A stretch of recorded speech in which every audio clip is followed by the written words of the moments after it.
Testing. Oh, it's working. Hello, can you guys hear me? Okay. There we go.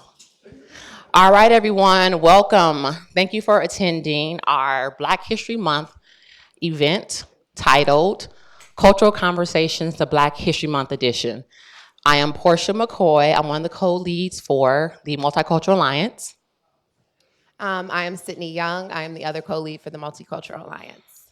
And just to set the stage a little bit, the Multicultural Alliance is the organization that encompasses Unidad, Asian Cultural Alliance, and Black Cultural Alliance. How could I forget that one, right?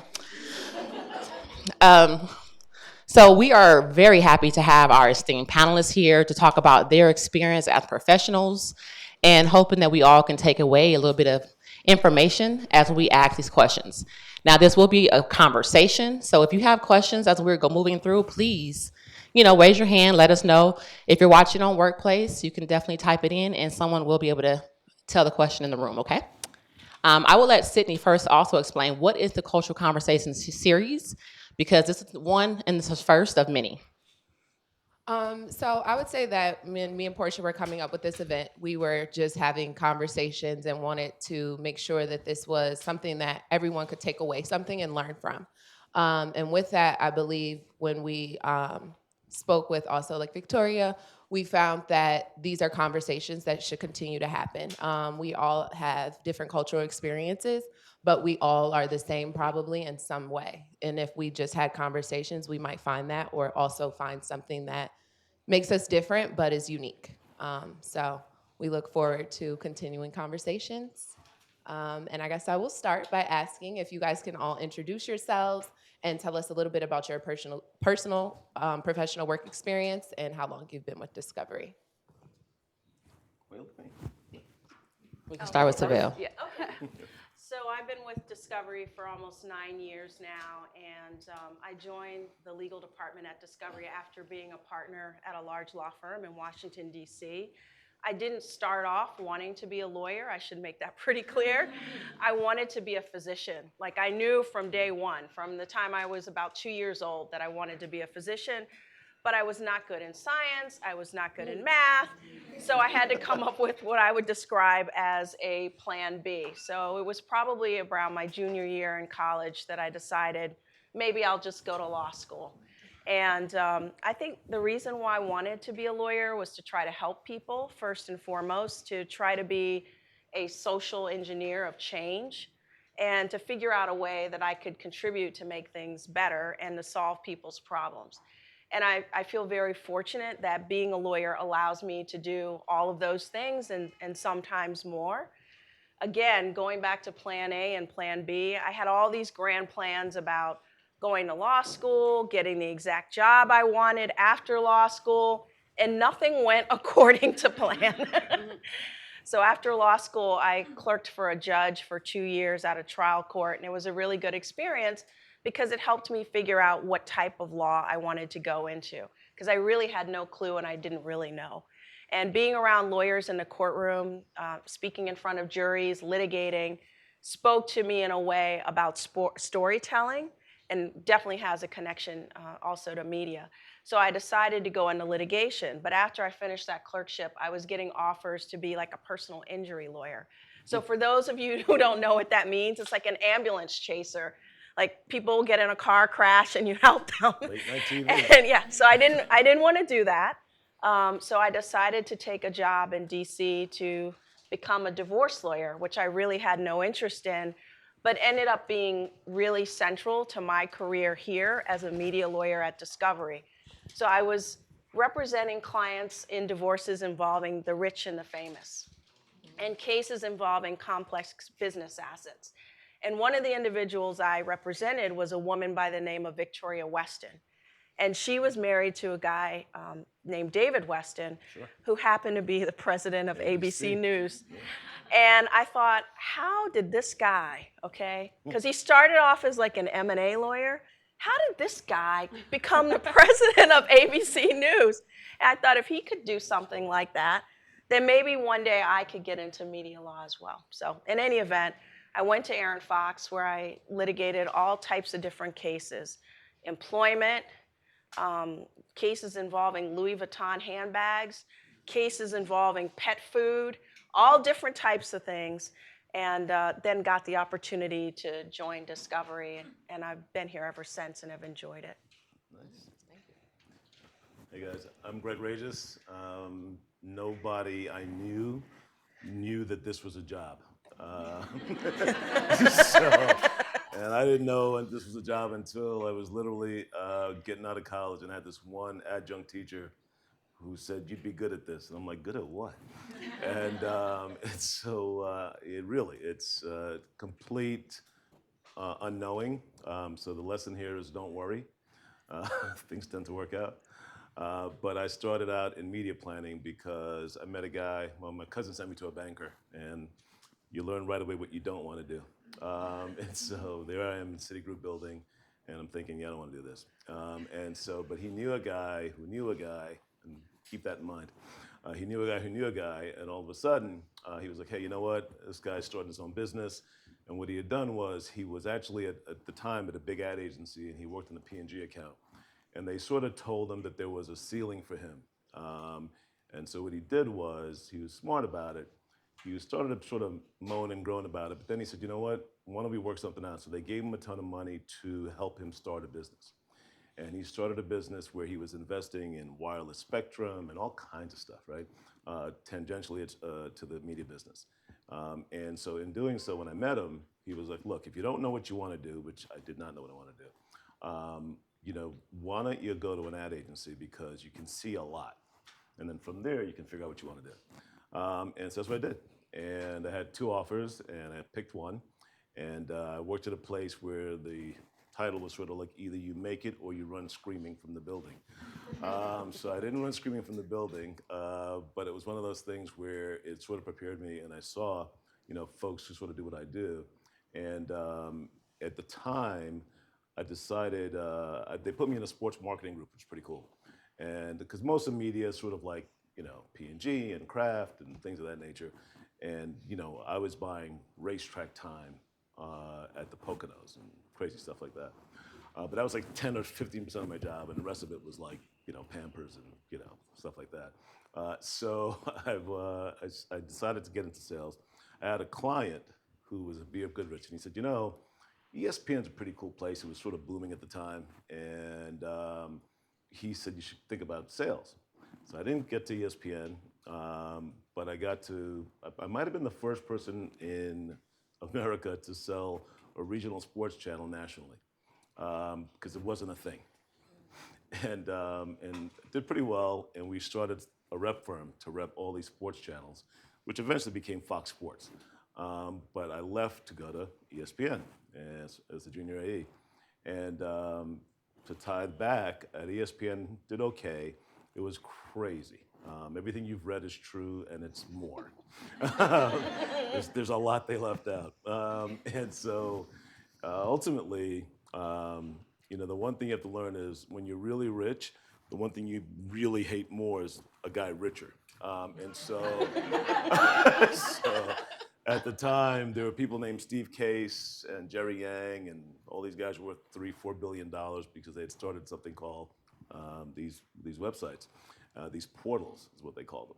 And so Disney had bought ESPN ABC, David Weston, and at the time when they bought us, Michael Eisner at the time was the big dog, and he couldn't believe that there were these guys from Hawaii that were worth $4 billion.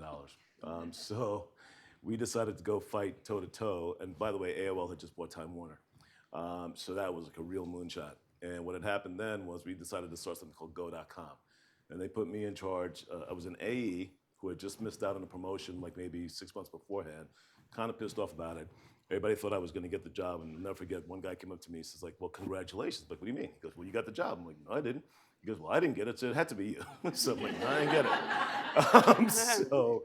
it. Fast forward, I was pretty creative with stuff, and I would always sort of work with the internet guys and so forth and so on. And I ended up being an AE, moving right to manage the entire country for digital for ESPN. And so it was funny, Adam Silver, who's now the NBA commissioner, was the digital guy at NBA.com at the time. And you met him. And then we did pretty well. They gave me ABC News and ABC.com, which was also Mr. David Weston showed up. And not sure if he was married or divorced at the time, but he was running stuff. And the problem was there were people on the digital side who decided to tell David Weston what to do, to tell Steve Bornstein what to do. And at the end of the day, it was sort of a debacle, but it led me to sort of go to NBC.com, which was kind of even more messy. Because again, back then, this is like the 2000s or so, nobody knew what they were doing. And so, you know, you hear about digital and what's new and what's not. And the first search term was in, I believe, 1994, and it was on Yahoo. And so it's been a minute for digital. And so I did that and ended up selling. We killed it. NBCI was horrible, and it was ruined. And we ended up sort of almost closing it down because I happened to find out financially in putting two groups together that we were double counting money. So I had to go tell my boss, who had to go tell Bob Wright. And so it was one of those things where, you know what? You know, you got to be honest. And, you know, when I found it, I sort of whistleblowed it. And we ended up sort of, you know, making it a lot smaller division. I ended up selling interactive TV, which they're still trying to figure this out. And humans don't behave that way. When they're watching something, they typically don't stop. And if they do, they go to Google. And so, right through interactive TV, I sort of met some folks. I would actually go to every place like this. I came to Discovery because my job was to write term sheets to help ingest the technology into people's feeds so that they could have interactive TV. And so at the time, I'd go to Discovery and Disney and ABC and everybody. And I got the scripts, and I was like, hey, John Steinloff still there? And so hooked up, met John again, and John was like, oh, you must have heard. Must have heard what? That I've got a job. I'm like, no, I didn't hear. I'm just calling to see how you're doing. And so next thing you know, I was at Scripps. So I was a Scripps employee, Discovery employee. So it's been about 18 years since I came through. And it's been great. And obviously, there's a newness to the oldness in that, you know, I'm doing what I'm doing, but it's a new company, a new world, a new opportunity. And so, like I said, don't worry so much. It kind of works out. Thank you. So really quickly, Shireen Miller-Russell, and I am GVP of Ad Sales, and primarily serve in a role where I am responsible serving the liaison between OWN the network, as well as our national sales force, in addition to our marketing teams, and a hand-select group of really high-profile clients that sort of want that sense of white glove services. They all do, but a sense that they believe that I'm really waking up every morning to answer their call and servicing them as such. So my career has been very interesting. I started off similar, like the themes are also very common. Nepotism, who you know, helps you always sort of advance. And then secondly, I started off going, this is sure as heck not what I want to do, because I grew up in the South, Charlotte, North Carolina, born and raised, and went to Wake Forest.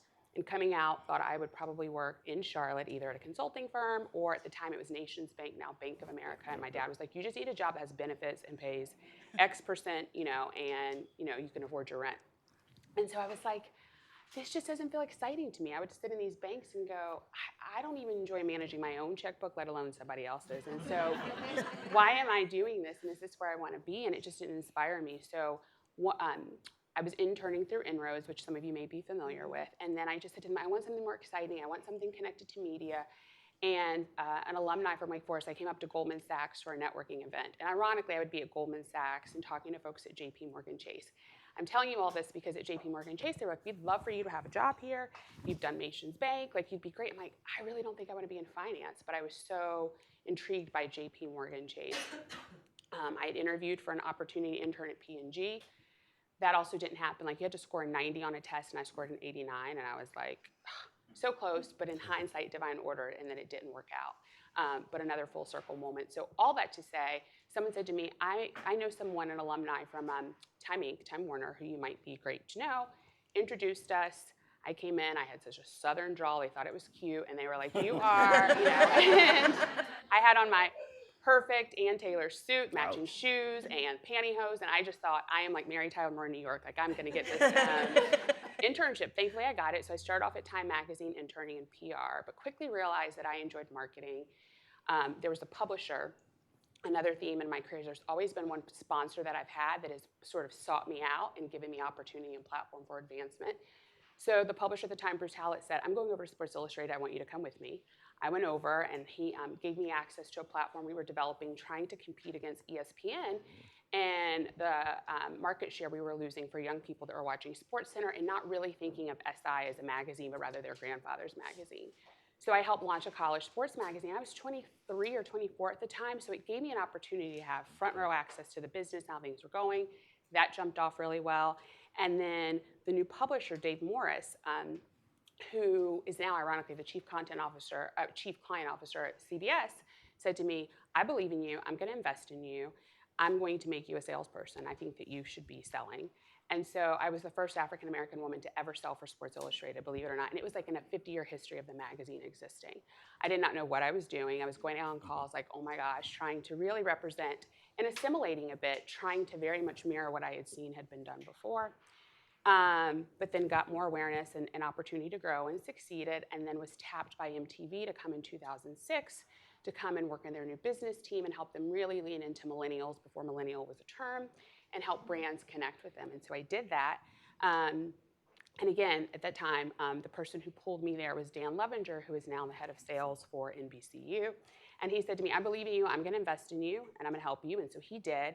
I became a director after maybe 2 years, and then a VP after 3 years. And ironically, was about to become an SVP.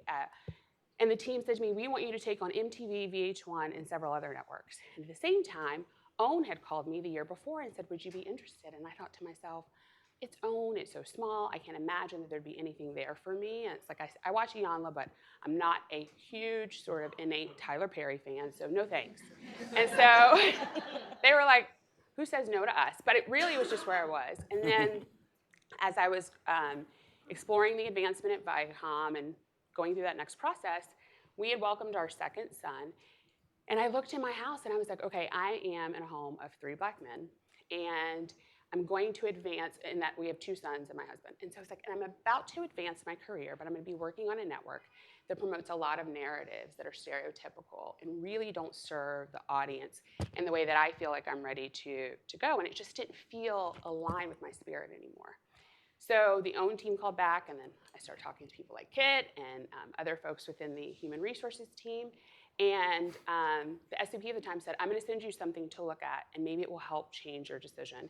And she sent me an advanced copy of Queen Sugar. And I was like, if this is where you're headed as a network, sign me up. And so I haven't looked back, and that was 3.5 years ago, and by far the best career decision that I absolutely ever have made. And I'm so happy that I made the leap.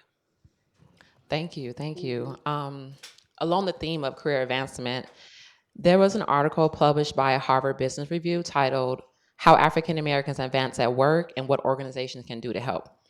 And that article states that diversity is at the top of the minds of business leaders more now than ever before, and that diversity improves team performance, decision-making, innovation.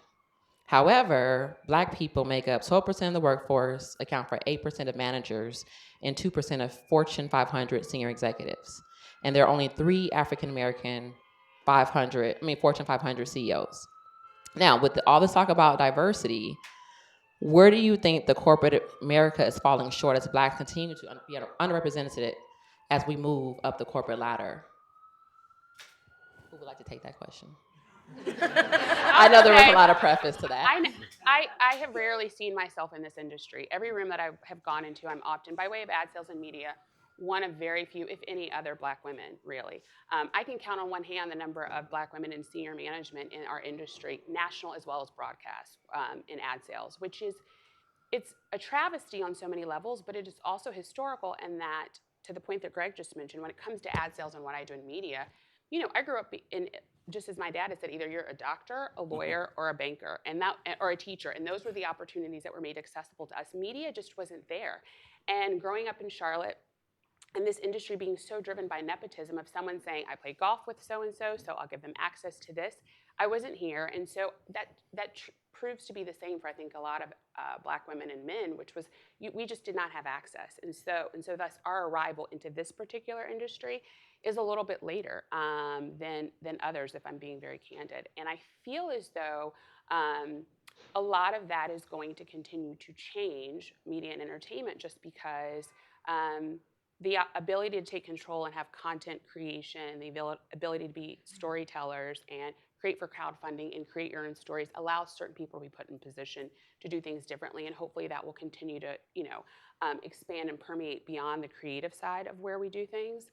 But I also think it's sponsorship, and in everywhere that I've been, I've had a sponsor that helped put me into position, and they're still calling, and there are folks that I still see, like I'm seeing Dave Morris for breakfast or lunch next week.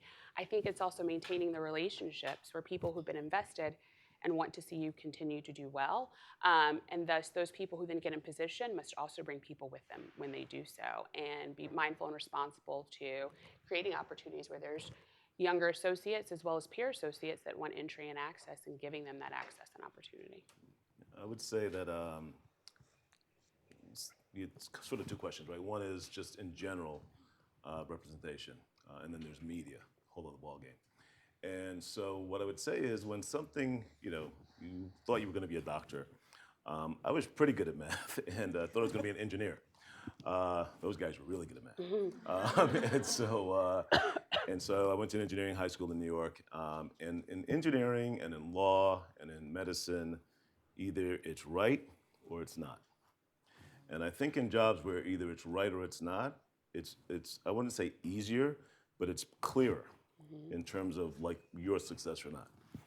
This business couldn't be further from that, because it's storytelling, it's emotion, it's perception, it's things that you can't necessarily control in black and white, right? And so what I would say is, much like in music, I grew up in Brooklyn when Brooklyn's not Brooklyn now. It's a whole, so something happened. And so we're all very upset. And so Brooklyn was, but I was there when guys were tagging poles and Jean-Michel Basquiat and those guys were coming up, and entire train cars were filled with graffiti. And the reason I'm saying this is because out of that created a multi-billion-dollar entrepreneurial business for black people in this country, right? And so sponsorship is great, and corporate America is great, but in things like music and art, and you're seeing it now in the art world, and I got a cousin in LA who's like gone on to Art Basel. I mean, it's just, that control is very entrepreneurial. And so in this business, I think more of folks of color are coming through the door of true ownership, like I'm creating this. And, look, it's funny to see where the music businesses come from and where it is now. And like, Taylor Swift's bopping her head to Drake. I mean, it's sort of like, that's a thing. And so, that pervasiveness that has existed in that business and coming to TV, as you can see the folks that are producing in Hollywood now, that's gonna be a point of control. Now, when it comes to like a David Weston, and how's a guy who started off as a lawyer, how's he end up running ABC News? That is another entryway. But I will say is that, the power in any business is performance. And so, giving up agency and giving up control of you in the hopes that someone's gonna take care of you, people take care of those that they think are gonna win. That's just, I don't care what it is. And so, you see me and my wife fighting about my kids not getting enough minutes in college. I'm like, hey, when he does better, he'll play more. He's playing okay now, he's a freshman. But like, it does matter how you perform, and people want to be next to what they think is successful or what they think is cool. But our business is, to Shireen's point, I remember one of the first things in this business was, you ever see Mack trucks? Like there's a big, Jimmy Mack was like a grandson or something like that, a great grandson. And I remember going to his house in Quag when I was like 23 or 24. I was like, wow, this is a whole other world, right? But Jimmy and people like Jimmy, they always knew somebody. And so this business is incredibly nepotistic and incredibly sort of social. And so having that as part of your antenna is really important. There's two things. There's how you see yourself and there's how other people see you. And I think that to the degree that you can bring those two things together, right? Which is, you know what? I am me, and you're gonna sort of accept me for who I am, but I'm not gonna be stupid enough as to ignore what's around me and how to sort of adapt. Because human beings, by definition, we survive based on adaptation. And when you're in this environment, and I look at the world as tribes, and so this is a tribe. And you sort of got to follow the norms and the institutions of a tribe. And you could be in South Central LA or you can be in France on the Côte d'Azur. It doesn't matter. Every tribe has its rules. And learning those rules is really important for survival. So it's upsetting. And I think we talk a lot about diversity. And that's part of the problem. I think we talk too much about it. And so to me, it's what are you going to do? And so I think as the business sort of, and again, by the way, a lot of people don't want to do this. They'd rather be a lawyer. They'd rather be an engineer. I mean, if you're coming out of school now, it's like, geez, why wouldn't I want to go to an engineering school? Like, come on. And by the way, if you do, you can end up running Discovery. Because, to the degree that are becoming much more of a platform-centric business, yes, we still storytell, and yes, that's still important. But how those stories get to people it's a pipe. And if you know how to work with pipes, you got a shot. So it's a little depressing where we are in 2020, and we're still talking about it in the way that we're talking about it. But things take time. And I think in the rush to categorize it, in the rush to sort of demonize, we sometimes forget the success. And what I would say is, all of you are here. That's like, if it was a race, you got in, you're doing pretty well right now. And so the question is, where do I go from here? Because you're sitting in a pretty sweet spot because whatever you've done to this point has gotten you here. And don't discount that. And lean back on the things that have gotten you here and just amplify the things that you think are positive and that you think are going to make you win. And you know what? The other thing is, and I say this all the time, don't let somebody else define you. Right? So if you want to be a CEO, go ahead. Because most people stop and say, I don't want that, or I can't do that. And you don't know that. And so I would say we tend to limit ourselves. And in a business where perception and appearance and all those things matter a lot, people get shook. They get, wow, maybe this is not for me.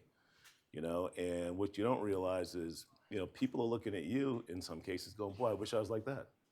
So just that confidence is super, super important. And I would say that the numbers are a little depressing, especially when it comes to media. And I think if you took a look at the people outside the corporate corridors in our business, those numbers would actually go up because there are a lot of people doing a lot of cool things in our business who don't work for ABC or Discovery, whatever. I guess what? Discovery and ABC are starting to hire those people to help them with their businesses. And you can make a decision at this point in your career, which track you want to go. Do you want to go outside and sort of sell to people like us? Or do you want to work through the environment of something like a Discovery up? Doesn't matter. Either way, you can find success in either portal. I would say two things to get back to one of the questions you asked. The conversation, I feel, around diversity is changing because it used to be about inclusion and making sure all groups are represented, but now it's morphing into, just different perspectives. And different perspectives doesn't necessarily create an inclusive environment. So I think it's very important to keep one's eye on the ball in terms of inclusion, in terms of race, gender, sexual orientation, different backgrounds, not just making it, okay, if I have someone from South Carolina and I have someone from New York, I have an inclusive and diverse conversation. So that's the first thing. And the second thing is we just have to do better at getting our numbers up in the higher ranks.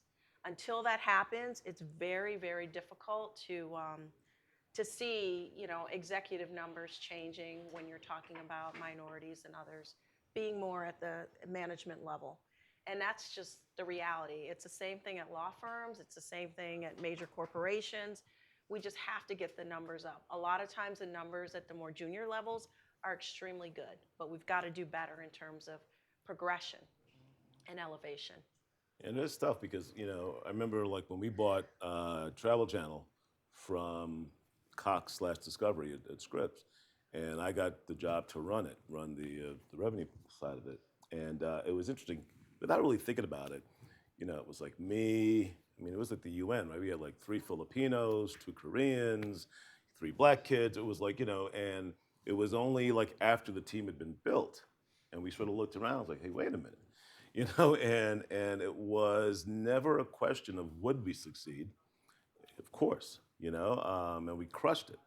But the point was, I think I wouldn't call it passive, but it wasn't like I was an advocate. It was just sort of like, oh, that person's good. I want that person.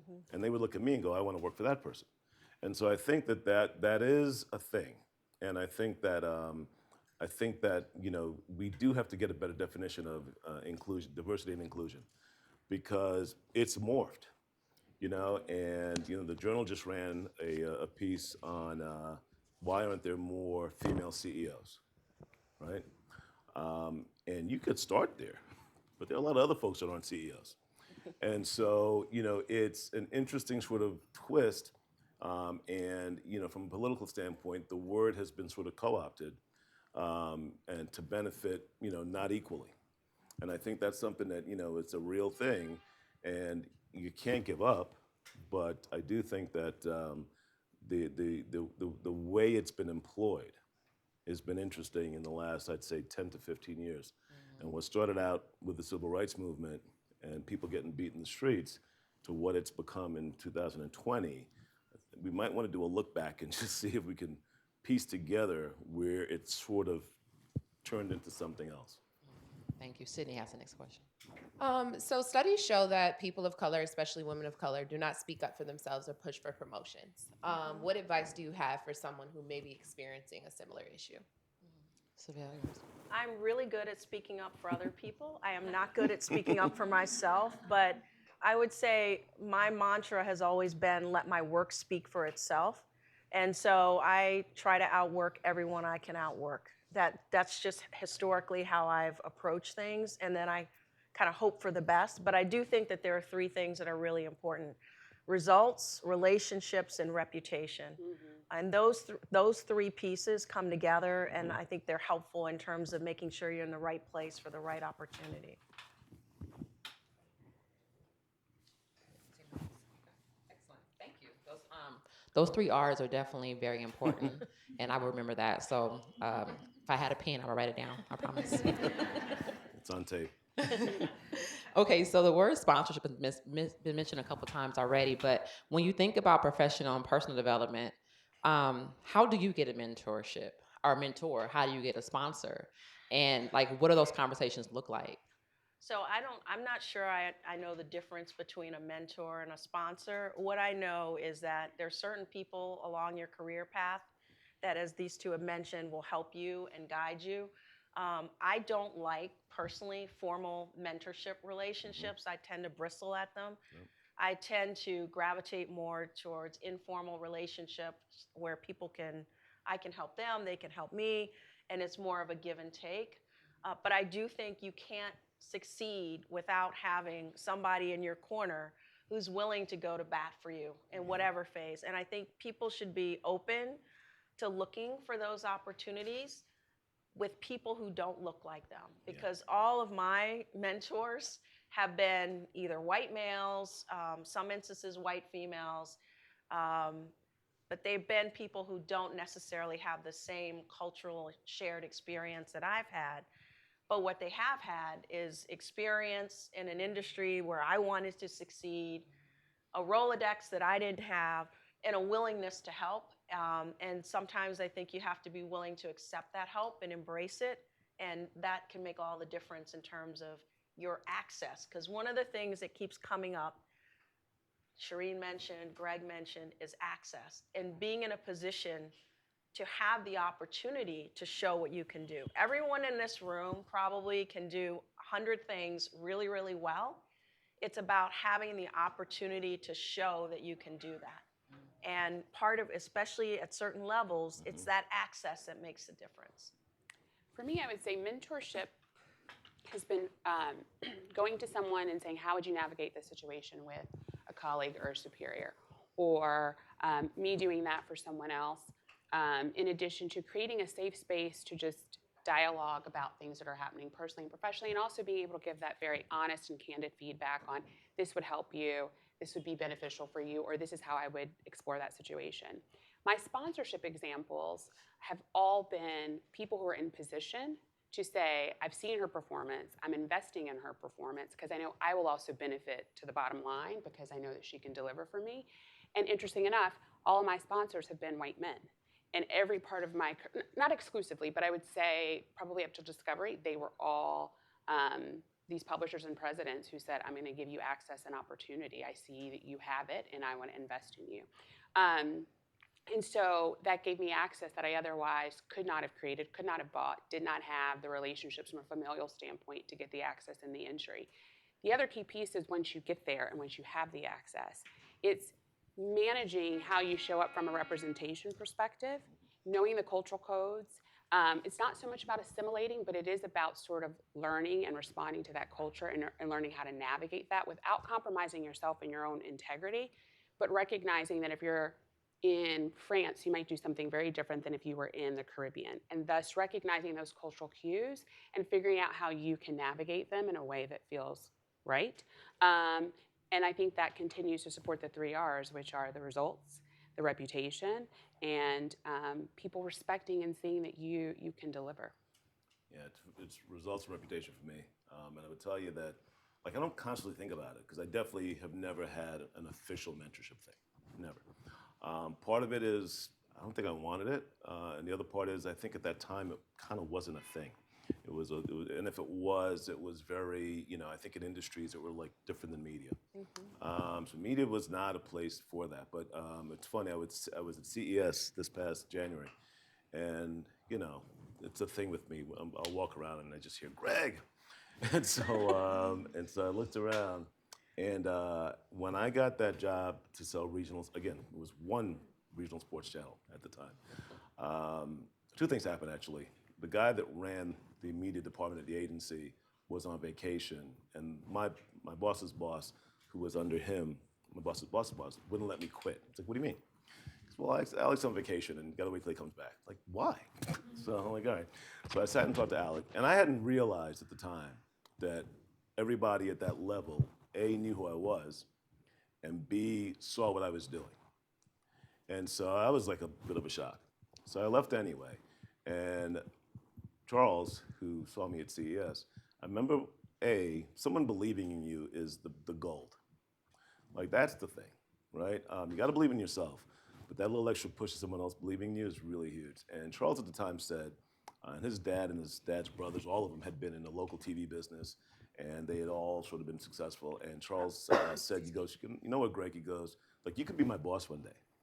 And I remember him saying that to me. And I had just started in the business world. And it's funny, as our careers sort of progressed, that is a truism. I could be his boss right now. And so it was that small thing that sort of set you off, because you have it in you, but someone else believing in you is so huge. And whether, I think the official ones can be stilted, and it's sort of like a check-off point. Okay, I checked the box, I did this, and now this person's got my mentorship, and let them move on. But real relationships where people are really thinking about you and see you in the way that you hope to be seen is huge. And so I would, again, it doesn't have to be super, super official, but it does have to be where when you find someone like that, feel free to ask them anything. And what I've noticed is, and when we bought Travel Channel, this was something I put into our selling mechanism, which was, the thing about travel that makes it great is that you go someplace different, and it's going to be so different. And what you recognize is everybody's kind of just like you. And so it's sort of like that wall of difference sort of melts away through connection and conversation. And it turns out that that guy, loved Allen Iverson too. Really? I mean, and so it's just, you just don't know until you get in there. And I think we tend to project onto others what we feel they're thinking without actually just talking to them and just see. And I think that's the authenticity that you sort of need when you're in these conversations. And And you if- need to hear the negative too, though. Yeah. Because a real mentor is going to tell you how it is. I remember when I was going to be up for partner at a law firm, and I was handling mostly employment cases. And my evaluator said to me, "You're not going to make partner if you stay in trying employment cases. You got to get into the IP space." I mean, just that plainly. You're not going to make it unless you do X. And no one had ever said that, years and years, and no one ever said that. And no one would have. And no one would have, and she was right, and I did it, and I made it. But you need someone sometimes to reveal for you what you can't necessarily see, because they're having conversations at a different level that you're not a part of. So the next question is, in the course of your years as a working professional, have you ever had to navigate a difficult conversation that was centered around your cultural diversity, whether it be confronting microaggressions, inappropriate comments, or a simple cultural curiosity? If so, what did that conversation look like? If not, how would you deal with it? I'm not big on microaggressions. I don't know. Yeah. So back to Brooklyn. Nothing micro about that. It's in your face or it's not. Right, that's and right. so, but I remember when I first started, right? And I remember I liked to dress whatever. And it was like this, and I have what you develop if you are in these seats, hopefully, is an incredible antenna, right? Your BS meter is probably better than most, because it has to be. And so I'd be at the office or whatever, and someone would walk in, and because I was in media planning, so all the print reps and all these guys would come in, and the first thing they would always say is what I was wearing. Yeah. It was because I was a lot skinnier back then, but it was like, wow, look at that suit, look at that X, look at that Y, right? And it hit me sort of, early on that, okay, so this guy looks good and dresses well, so do that. And it was one of those things where it was like, okay, I get it. If you can put me in that box, then the smart guy doesn't have to come out. The guy that knows more than you doesn't have to come out. The guy that's going to win and beat you doesn't have to come out. Just stay over there and, that's a nice tie. And so I was really conscious. And it was funny because at first I was like, but it happened so much. It was incredible. And so I think that's the kind of thing where culturally that was a safe space for me to be put into, right? And so I rejected it, right? I still dress up, but I don't do so much now. But I would still do it. But I was always very conscious of that because it was something that I got hit with it immediately as almost like it's a safe thing to say to this person and put them in that box. And so it was just something that you don't fight against because you are who you are. But you do recognize in others where they want you to be. And so that antenna and that ability to flip the script and say, okay, I know what you're thinking. 100% you don't know what I'm thinking. And so that's something that it's from a cultural standpoint. And look, it's funny. I've learned this because my kids they were playing pretty high level basketball in New Jersey. And there are some white guys who would sleep in Newark because that's where the AAU team was. And so when that guy gets to college, if someone will look at them and say, well, that guy knows more black people than you. That guy has been in more hoods than you. But the point is we tend to look at people and we want to project onto them something. And so I in your roles and your jobs right now, be very aware of how people are approaching you because that's their first sort of salvo. And your ability to parry and sort of see that coming is really important. So how you're approached is something that I would say be aware of. I also feel like, too, when those moments happen, they're teaching moments, and it's an opportunity. I think most people don't have an intention to be ignorant and say the wrong thing. But if that ever happens, I think there is a way to say to someone, that actually offends me for the following reasons, or that actually makes me uncomfortable for the following reasons, and let me help you understand why. Or let me explain to you why that particular anecdote or question implies the following. Because I think if you get into a situation and a peer or someone says something to you that feels as though it's insensitive or reflects upon a cultural nuance that you can't change or how you show up in the world, it's feeling the safety and comfort to say something. Now, I know that could be harder if that's someone who's more senior to you and you don't feel comfortable going, what you just said feels offensive or uncomfortable. But no one can argue your feelings at the end of the day. And feelings are not accusatory. It's this is how this has made me feel. And I think you can have, hopefully, an honest and diplomatic conversation and explain why that felt the way that it did for you, and with the hopes that that person will receive it and say, I didn't recognize I was doing such, and hopefully you can move beyond that in a positive and healthy way. What I would say is like, but don't let it like crush you. And so I mean, look, it was weird. Like I was born in the West Indies, so I would come here and I was a coconut, because that's what guys in America called anybody from the West Indies. And I'd go back to home and they'd call me a Yankee. So on either side of the spectrum, that being different, even in an all-black neighborhood in both sides, that's a thing.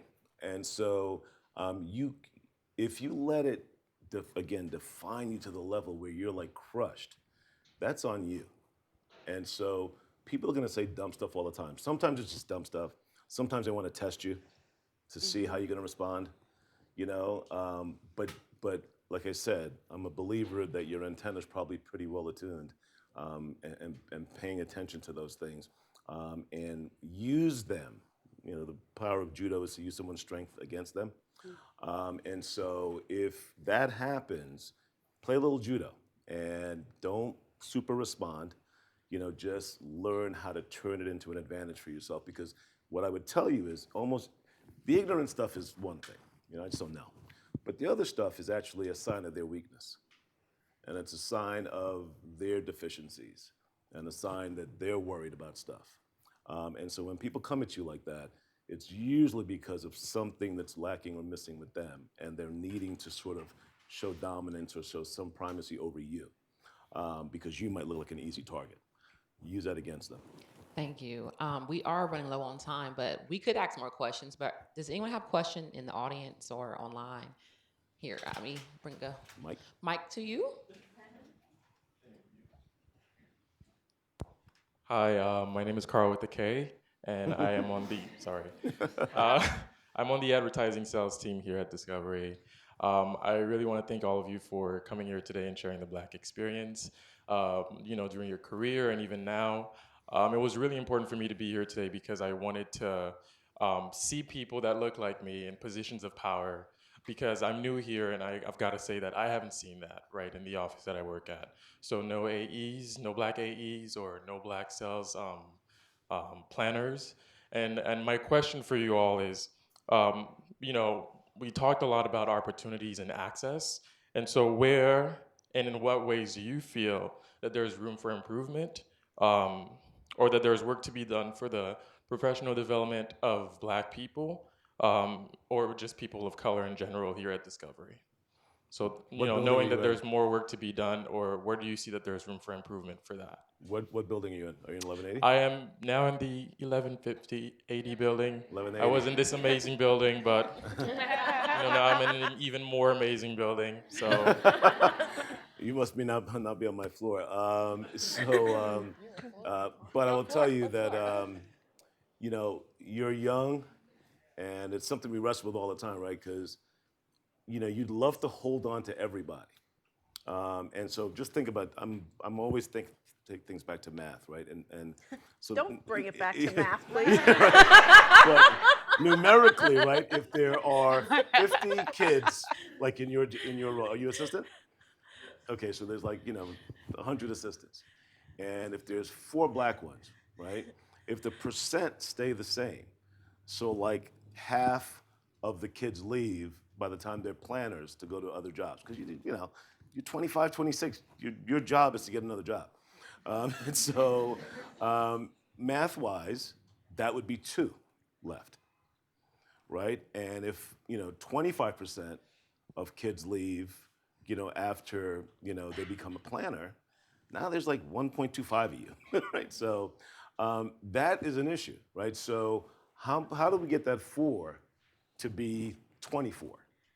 Because just on math, you're gonna leave, you're gonna do whatever, you're gonna move to another state. Those things are gonna happen, and then we end up with one person who might be an AE. And so it's interesting because I knew about Shireen before I met Shireen because I knew some of her nutty bosses. And so it's a small community. But what happens is my issue has always been there's not enough at that first step.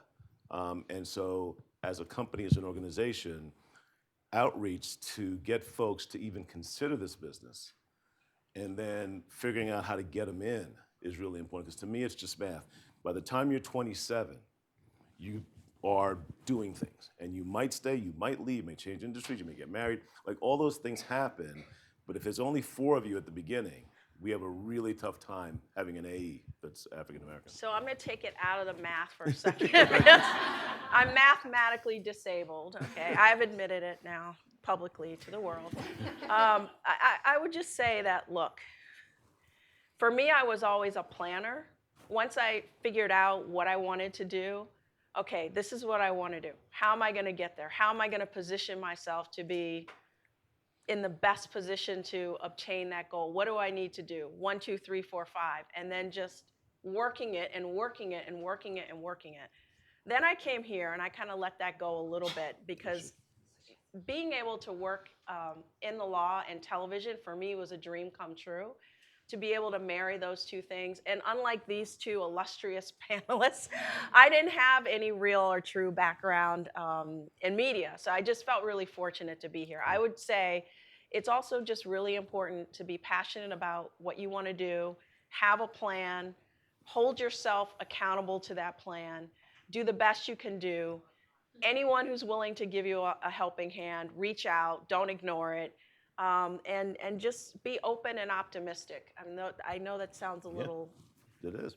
But do yourself a favor. How many friends have you told what you do and they should do it too? A couple. All right. So make that more.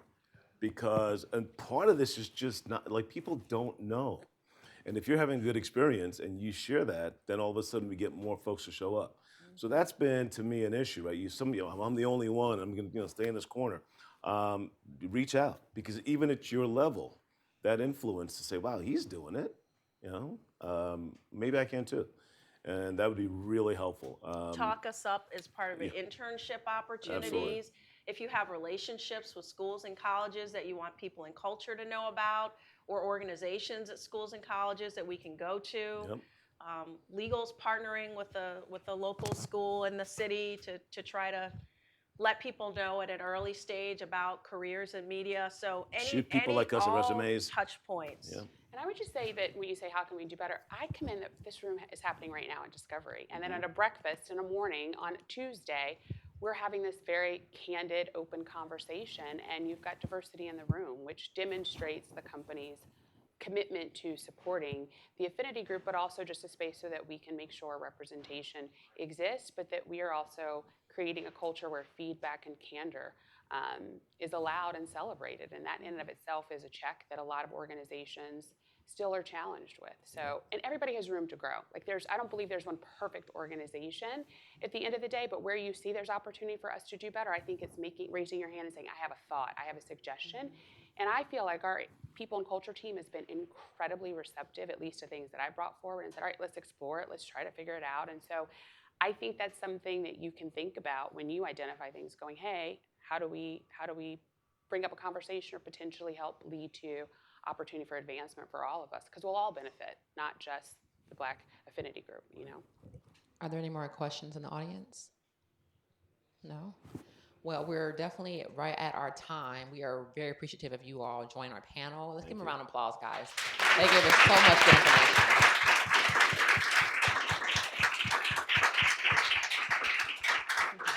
And this would not have been possible also without our support from Victoria. Thank you, Victoria. Thank you, Aleka, for all your support. We appreciate it. Sydney, do you want to talk about our programming coming up, the rest of Black History Month and Women's History Month? Okay. So for the rest of Black History Month, we have an event on the 26th at 6 p.m., right? Yep. At 6 p.m. And I know we're just like coming together. I think we're going to do like some paint or something and just like fellowship and Paint and play. We're gonna play Paint and play. games and paint. and then for Women's History Month, we are teaming up with Discovery's Women's Network, and we'll be having 2 panelists from AMC, 2 panelists from Discovery, and putting on together basically another panel. Obviously, it'll be catered to women. And so I look forward to you guys coming and helping us, in supporting those events, and just follow MCA on Workplace if you use that. If you don't, we have mca@discovery.com, so you can email us and we'll email you back. And yeah. And also you're at 1180. I'm at 1180. I know there's other people at 1180. And I would say, like, when I joined, I had that same issue. I didn't see it either. And so I kind of joined this group and we kind of made it happen so we could see it. So that's what I would say. Excellent. Thank you all. Have a good day. Oh, sorry, Shereen.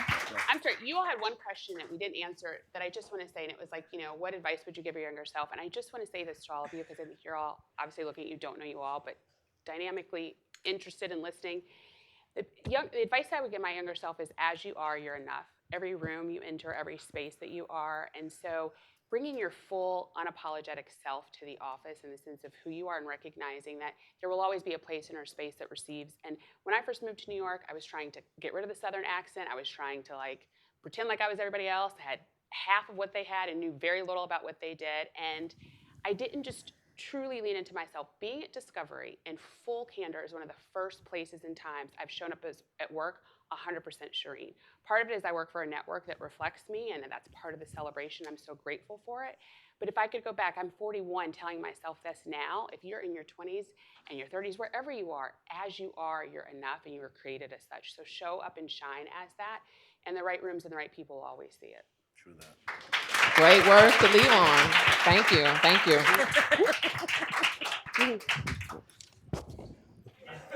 Oh my gosh. Thank you. Amazing. Really appreciate it.